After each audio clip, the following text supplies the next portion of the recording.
So, Bill, we've said we think it is a good time to buy a Florida condo, and we've listed all of the various reasons why.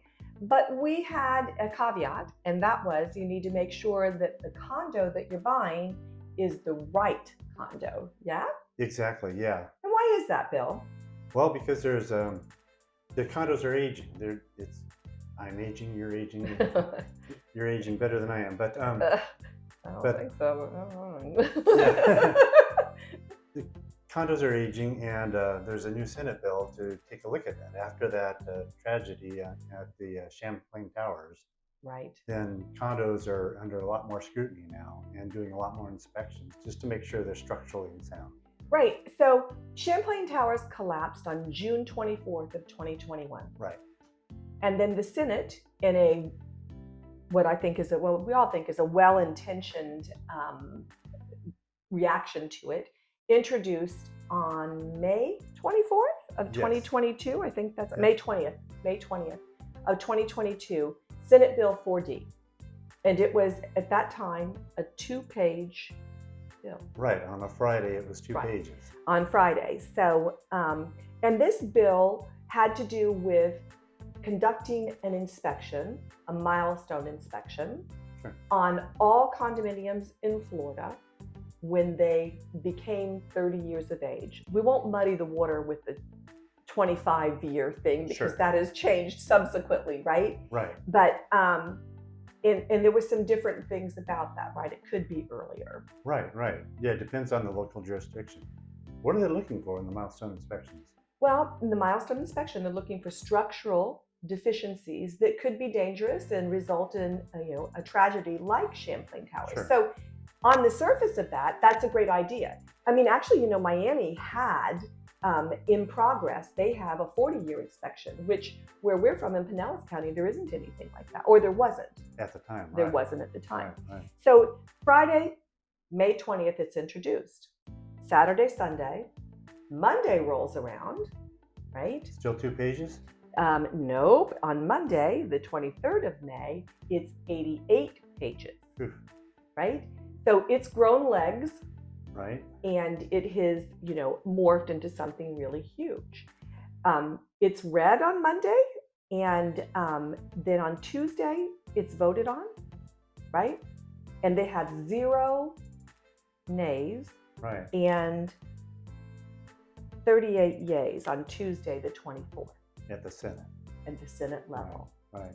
Then it goes to the House. Right. Where it had similar results. Right. So no nays whatsoever, 110 yays, I think it was. Right. And then it goes to the governor, and the governor signs it to law on Saturday. Right. How long? How many days was that? 7 days. 7 days. So it's got to be a record that the Florida Senate passed something. Well, yeah. With no nays. Right. It went from Friday 2 pages to Monday 88 pages to law on Saturday. It's certainly well-intentioned, and as you said, a knee-jerk reaction to what happened and trying to prevent that. Right. But the result of it was, so let's talk about what was included in the bill. Okay. So there was a milestone inspection. Right, which hadn't actually been defined. That'll happen later in Senate Bill 1702. But there was the sort of the bones of what a milestone inspection would be, that it was a structural inspection. And the milestone inspection was to be conducted for buildings that were already 30 years of age or turning 30 years of age in 2023, right?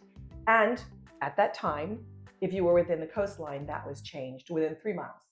The coastline, that was 25 years, right?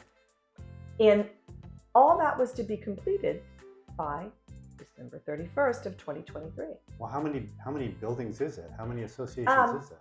Something like 44,000, we were told, right? Right. So, and Michael Wyckoff, who is the president of Pinellas Realtor Organization, told us that it was 44,000 HOAs, and each architect would have done, I think it was 6 inspections. Right, architect or structural engineer. Right, per day. Right, yeah. Right. That's crazy. So it was obviously, though well-intentioned, practically speaking, It's not going to happen. No, it couldn't happen. So Senate Bill 4D was then subsequently revised by Senate Bill 154 Right. a year later in May, and then again, I think in June, that they had revisions. So it's a long discussion about what actually happens with these. But if we were to summarize, right, Sure. it would be that a structural engineer or an architect comes out and they look at primary structural elements of the building. They're looking at, can't really look at a foundation, right? Sure. But they're looking for spalling concrete, which means cracks Okay. and concrete popping, right? When the rebar oxidizes and then out it goes. Yeah. Right. Yeah. They're looking Right. for cracks that then get bigger or they deflect, Sure. right? Which means that they're no longer even. So if it starts like this, it winds up like that. You Right. might have an issue. Yeah, that you definitely have an issue. Yeah. Or balconies Okay. that are unsafe, either by falling concrete, perhaps. A lot of people put things like astroturf or carpet. And what's the problem with out that? there. Well, guess what it does? It holds moisture. Okay. And if you hold moisture, then it seeps into the concrete, gets to the rebar, and You get corrosion. you get corrosion, right?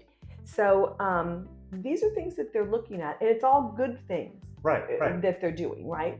If my balcony is not safe, I want to know, Sure. right? So this is a good thing, but it is going to be a period of adjustment Okay. for all of Florida. Right. Right? For all of Florida. And the reason that it's important when you're going to buy a condo is, even though it's in the disclosures, right, in the Florida Realtors standard contract and disclosures, you need to make sure that you ask about a milestone inspection. You need to make sure you get a copy if it's been done. You need to review it, and you need to find out, okay, what are they doing about the milestone inspection? Sure. Right? Sure. If you see some deficiencies, what's happening? And what does that mean? Because, and this is a really big topic, it can lead to special assessment. Right. Assuming the reserves aren't up to snuff. Right. And probably most condominiums are not going to have adequate reserves if they do find a serious issue. Right. And I think that was something that was addressed in this too, that some associations, for obvious reasons, would kick the assessment can down the road, or kick the funding can down the road, Right. in terms of a special assessment rather than increasing their monthly rates. Right. So, and you know what? I can tell you, as a licensed community association manager, and being that person in that meeting, the board of directors that puts forward a great increase Sure. in the budget in order to collect more money for reserves that may not happen for another 10 years is a very unpopular person. Right. So typically in Florida, HOAs, condominium associations do elect to not fully fund.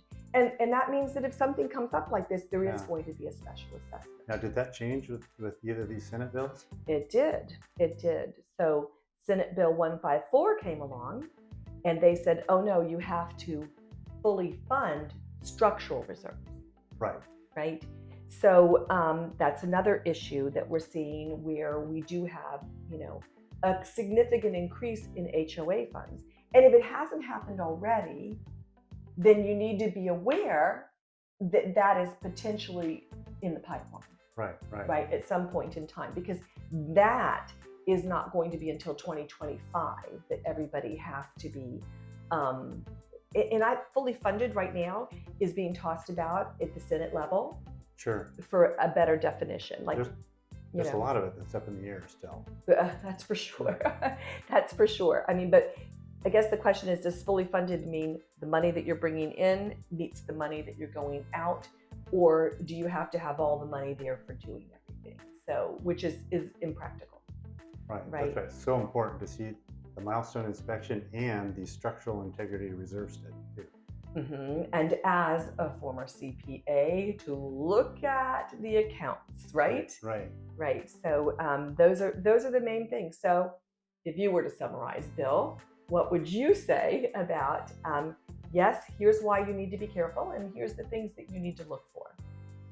Well, they're kind of making it easy for us with these Senate Bill 4D, and then as it was modified as Senate Bill 154, which did extend the timeline to the end of December 24 to get these Right. reports. Right. So those reports are out there, should be out there, and as a savvy buyer, you should be able to get those reports and see what's going on, and really see what's happening with the dream condo you're contemplating purchasing. Right. And ask the telling questions. And again, we talk about having someone who's experienced, that's been there before, Right. right, and knows what to do. But this is new, right? So even as experienced realtors, we're having to learn how to actually dive into this situation so that we can protect our clients. Right, and we may not know the answers, but we know who does know the answers. Absolutely. We're casually associated with deflection, but we're not structural engineers, but we know how to find them. That's right. Absolutely. So yeah, it's a good time, but you also have to be careful. Be wary. Yep. Right. Absolutely. Perfect. Thank you, Bill. All right, thanks, Annie.